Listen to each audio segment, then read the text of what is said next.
Yes, it is. It gives a little more time, maybe a bit more time, but days rather than weeks. Yeah. In terms of what President Putin says he wants, rather than maybe what he actually wants, I mean, do we need to pay that a little bit more attention?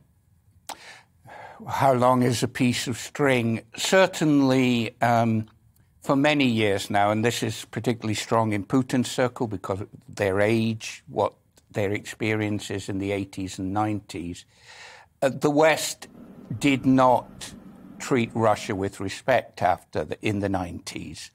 But that was a failure of imagination and sensitivity. It was not malice. We have to remember the fundamental line. It's not just about Ukraine and the demands they've been making, realistic or not, for a withdrawal of Western NATO forces from the Eastern NATO countries. Those countries, Poland, the Baltic states and the others, they all asked to join because they're frightened of Russia. It's not the other way round, and they've got good reason to be frightened. Look, President Macron is said to have held a 2-hour phone call with President Putin last night.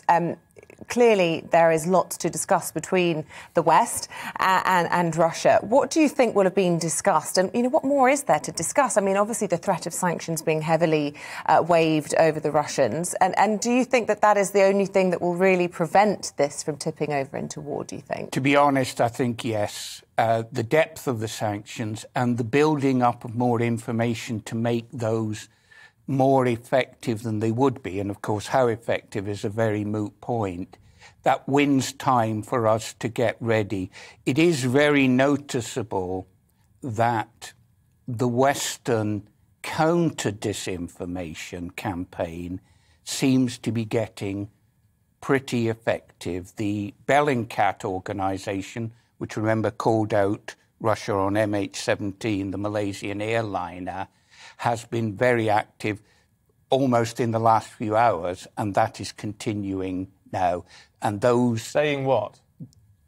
Pointing out that the provocations which have led to Russia denouncing Ukrainian actions against the people in the Donbass are false flags. They're fake. They're made up. They're lies.